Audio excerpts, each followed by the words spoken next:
여러분 안녕하세요. 3월 22일 월요일 아침입니다. 오늘도 하나님께서 좋은 날 선물로 주셨는데요. 또 감사하며 힘차게 하루 그리고 한 주간 시작하도록 하겠습니다. 오늘 같이 볼 말씀은 사무엘하 11장 1절에서 15절까지입니다.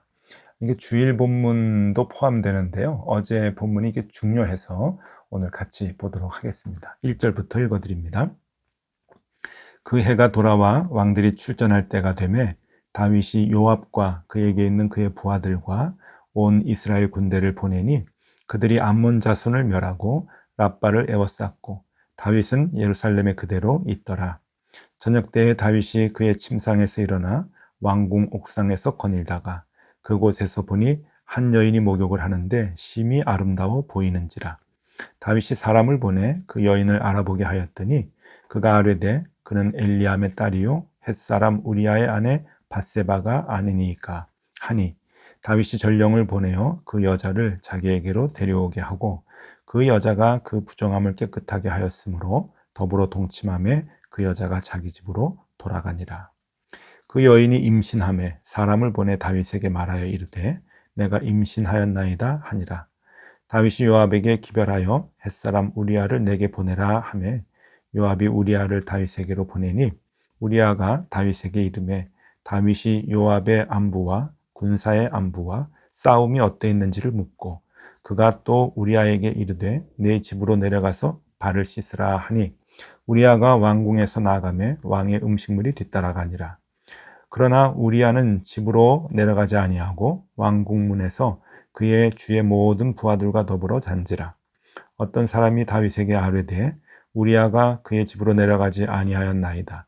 다윗이 우리아에게 이르되 내가 길 갔다가 돌아온 것이 아니냐 어찌하여 내 집으로 내려가지 아니하였느냐 하니 우리아가 다윗에게 아뢰되 언약궤와 이스라엘과 유다가 야영 중에 있고 내 주 요압과 내 왕의 부하들이 바깥 들에 진치고 있거늘 내가 어찌 내 집으로 가서 먹고 마시고 내 처와 같이 자리이까.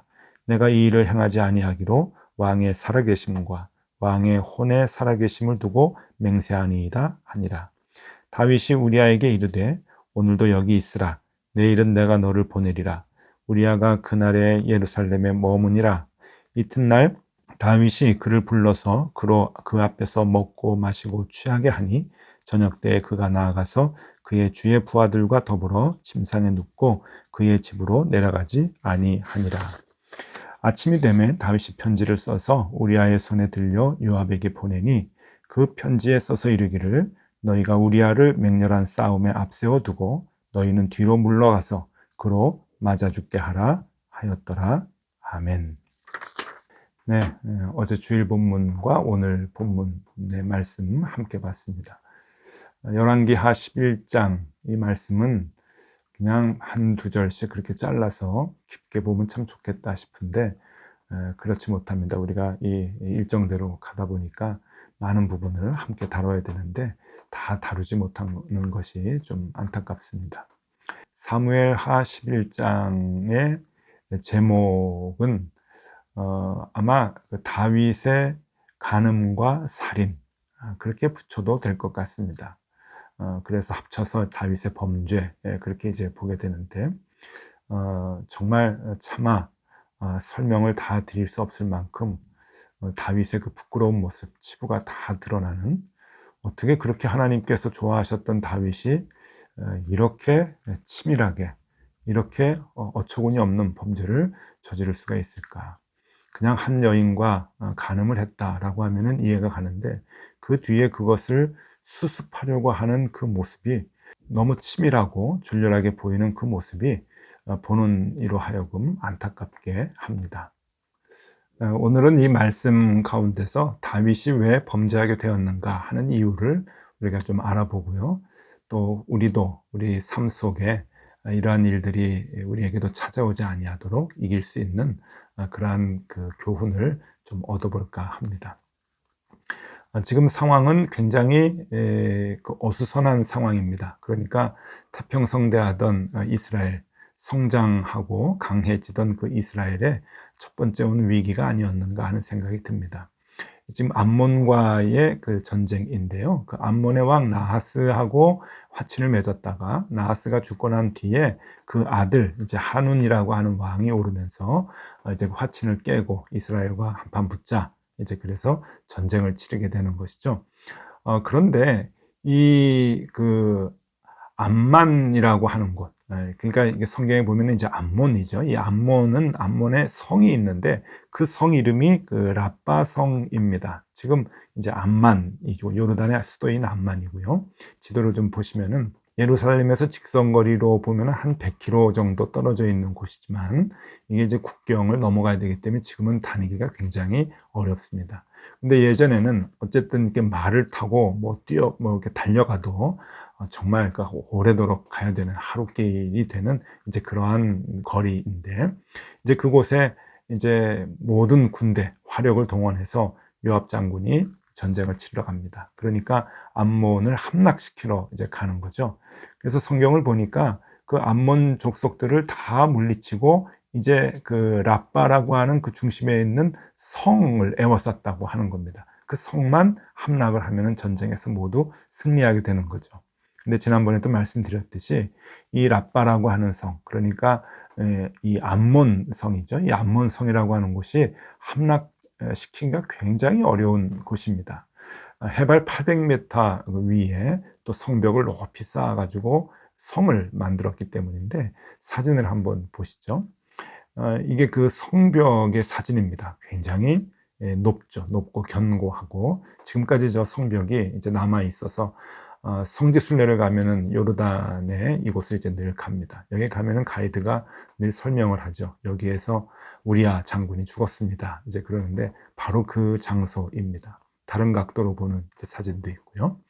그러니까 이 라빠라고 하는 이 성, 그러니까 암몬성을 함락시키기는 굉장히 어려운 그런 그 상황이어서 지금 예루살렘에 남아있는 다윗은 안절부절하지 못하고 스트레스가 굉장히 많이 쌓였을 것이라 여겨집니다. 왜냐하면은 대다수 많은 그 전력을 요압 장군에게 맡겨서 전쟁을 치르러 출정을 나간 거기 때문에 자칫 잘못돼서 패하기라도 한다면 이스라엘 국가의 전력에 큰 손실을 이제 입게 되고, 그러면 앞으로 국가의 장래가 어떻게 될지 잘 모르는 그런 상황에 이르기 때문입니다. 그래서 하루하루 스트레스가 많았을 것이고, 결국 그래서 다윗이 밤에 잠을 이루지 못하고 성벽을 거닐지 않았는가 하는 생각을 해봅니다. 지금 그 다윗이 이렇게 힘들고 어려운 왕의 자리에서 한 나라를 다스리는 그러한 그 상황을 다윗은 시편에서 이렇게 얘기를 합니다. 시편 25편 16절 17절에 이렇게 말을 하죠. 주여, 나는 외롭고 괴로우니 내게 돌이키사 나에게 은혜를 베푸소서. 내 마음에 근심이 많사오니 나를 고난에서 끌어내소서. 이게 아마 다윗의 본질적인 그 고백이라고 여겨집니다. 여기 보니까 나는 외롭습니다. 괴롭습니다. 내 마음에 근심이 많습니다. 이것 자체가 고난인데 나를 좀 도와주십시오 라고 하는 그 아주 적나라한 자신의 상황을 구체적으로 얘기를 하는데, 다윗 왕, 남들이 보기에는 왕 위에 올라서 호래호식하고 권세를 누리고 그러는 것 같지만 그 자리에 고민이 얼마나 많겠습니까? 해야 할 일이 얼마나 많겠습니까? 요즘 말로 하면 그 스트레스 지수가 굉장히 이제 높아지겠죠. 그러니 자연 잠 못 이루는 밤이 많을 것이고, 그렇게 밤에 성벽을 거니면서 고민을 하는 일들이 많이 있었을 것입니다. 바로 그때 다윗 성 위에서 이렇게 바라봤을 때 밧세바라고 하는 여인이 이제 목욕을 했다. 그 모습이 아름다워서 이제 범죄의 시작이 됐다고 하는 모습입니다. 자, 그런데 여러분, 다윗이 이 범죄를 저지르고 난 뒤에 이 범죄가 악하다고 하는 것을 알고서는 그것을 수습하려고 정말 이상한 짓을 이제 하기 시작을 합니다. 그러니까 첫 번째로는 우리야 장군을 그 격렬한 전투장에서 데려오게 해서 이제 아내하고 동침을 하게 합니다. 왜냐하면 밧세바가 임신을 했기 때문에 그것이 들통나면 안 되니까 남편의 아이라 그렇게 여겨지게 하려고 동침을 하게 하는데 잠을 자질 않습니다. 같이 동침을 하지 않고 그 우리아의 충정심이 나타나게 되죠. 전쟁 중에 난 그렇게 할 수 없습니다. 그러면서 바깥에서 잡니다. 또 그 다음날은 술을 먹이죠. 술을 먹여서 정신없는 상황에서 들어가서 아내하고 동침할 수 있도록 그렇게 했는데 또 그것도 거부를 하죠. 그러니까 어떻게 합니까? 이제 다윗이 편지를 써서 요압에게 편지를 써서 우리아를 죽여라. 그러니까 우리아를 그 성벽 밑에 이제 세워놓고 격렬하게 전투하고 난 다음에 너희들은 빠져라. 그러면 성벽 위에서 활을 쏘든지 돌을 굴리든지 해서 우리아를 맞게 해라. 죽게 해라. 그렇게 엄청난 계략을 세우게 됩니다. 여러분 어떻게 다윗이 이런 생각을 할 수 있었겠는가? 근데 여러분 한순간입니다. 죄가 들어오게 되면은 그 죄는 죄의 꼬리를 물고 또 다른 죄, 또 다른 죄 범할 수 있도록 우리를 괴롭히기 때문에 그러죠.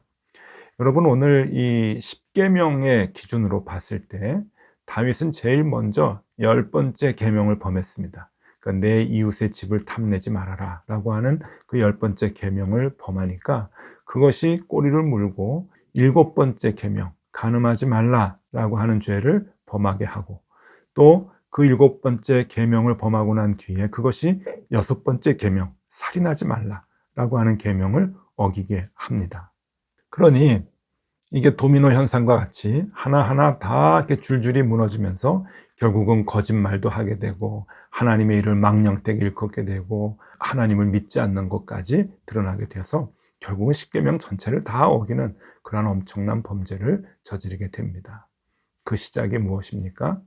아마 외로움, 괴로움, 그리고 다윗이 얘기한 대로 마음에 많은 근심들, 이런 것들을 다윗은 하나님과 함께 해결하지 아니하고 혼자 있었을 때, 하나님을 떠났을 때 이 죄의 마음이 그 속에 그냥 들어가게 되었다라고 하는 것입니다. 많은 사람들이 이렇게 얘기를 해요. 스트레스가 많아서 하나님을 잊었나? 그렇게 생각을 하는데 아닙니다. 하나님을 잊었기 때문에 스트레스가 느껴지는 것이죠. 다윗은 항상 그 하나님과 함께 있을 때는 어떤 어려움 속에서도 상황 속에서도 스트레스를 받지 않았던 사람입니다. 그것이 그 유명한 시편 23편 4절에 아주 잘 나오죠. 시편 23편 4절입니다. 내가 사망의 음침한 골짜기로 다닐지라도 해를 두려워하지 않을 것은 주께서 나와 함께 하심이라. 주의 지팡이와 막대기가 나를 안위하시나이다. 주님이 함께 하시면 사망의 음침한 골짜기 다녀도 스트레스 없습니다. 근심 걱정 없습니다. 네, 이게 다윗의 올바른 신앙의 고백이죠. 그런데 하나님 계시지 않으면 그 전쟁에서도 스트레스를 느끼게 되고요.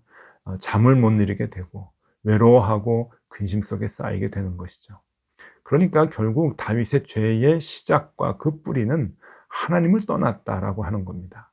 하나님을 잃어버렸을 때 그 마음속에 죄가 들어오게 되고 그 죄는 또 다른 죄를 짓게 하고 그 죄는 더 큰 죄를 짓게 하고 그 죄는 나중에 돌이킬 수 없는 죄인이 될 수 있도록 그렇게 다윗을 몰아가게 된다고 하는 겁니다. 얼마나 무서운지 모릅니다. 여러분, 그러기 때문에 죄를 지었으면 처음에 빨리 회개하고 하나님께 돌아와야 합니다. 그것이 자꾸만 더 큰 죄로 우리를 끌고 들어가기 때문에 그렇죠. 여러분, 오늘 우리에게 주는 교훈이 큽니다. 하나님과 함께 하는 것이 가장 중요하다고 하는 것이죠. 우리가 하나님과 늘 동행한다고 하는 것, 하나님의 말씀을 늘 기억한다고 하는 것, 하나님의 말씀대로 살려고 하는 것, 그것이 왜 소중한가 하면은 그것을 잃어버렸을 때 우리는 엄청난 범죄의 길로 들어설 수밖에 없기 때문입니다. 결국 하나님을 멀리 떠나는 것이 죄의 시작이기 때문에 그렇습니다. 사망의 음침한 골짜기가 어디입니까? 그것은 하나님을 떠나 있는 곳이 음침한 골짜기죠. 하나님과 함께 있으면 언제나 사망의 음침한 골짜기는 우리를 엄습할 수 없습니다. 그렇기 때문에 우리가 하나님과 함께 동행하고 말씀을 붙들고 오늘도 말씀으로 살겠습니다 하면서 이 경건의 시간을 갖고 주님께 의지하는 그 마음의 자세는 무척 중요합니다. 그래서 이 경건의 시간은 저녁에 갖는 것보다 여러분 아침에 갖는 것이 효과적입니다. 아침에 하나님께 기도하면서 오늘 하루 하나님 내 발이 죄악의 길로 들어서지 않도록 도와주십시오. 하나님의 말씀을 기억하면서 그 하루를 정성을 다해서 살아가기로 다짐을 할 때 우리가 범죄의 길로 들어설 가능성이 그만큼 줄어들기 때문에 그렇습니다. 독일의 작가죠. 마리엘라 자리토리우스라고 하는 그 여성 작가가 쓴 책입니다. 고독이 나를 위로한다 라고 하는 책인데, 이 책은요, 뭐 신앙서적은 아니지만은 굉장히 그 마음에 담아둘 그런 그 글들이 참 많이 있습니다. 이 글들 중에서 제 마음에 오래도록 남는 한 문장이 있는데 여러분들에게 좀 소개해 드리겠습니다. 이런 얘기가 있어요. 당신은 혼자 있어서 외로운 것이 아니라 혼자 있지 못해서 외로운 것이다. 꽤 의미가 있는 그러한 그 문장입니다. 뭐 명언이라고 해도 괜찮을 것 같은 그러한 그 말이에요.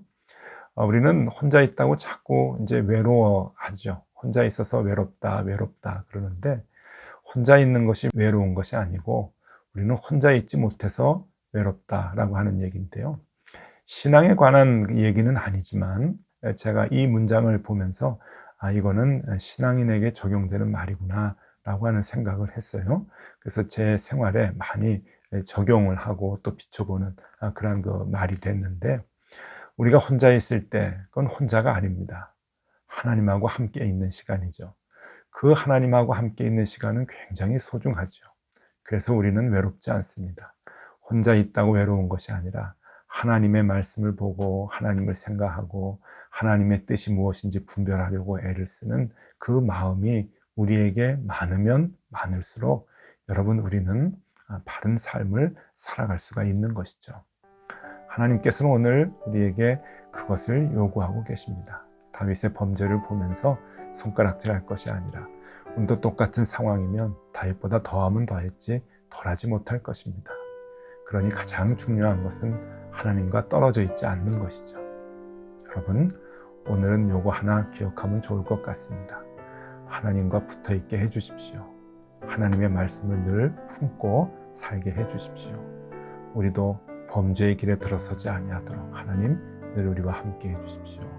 그 마음을 갖고 하나님께 기도하면 좋을 것 같습니다. 여러분, 오늘도 힘내시고 승리하는 하루 되시기를 바랍니다. 기도하겠습니다. 하나님, 다윗의 범죄의 모습은 우리의 일상입니다.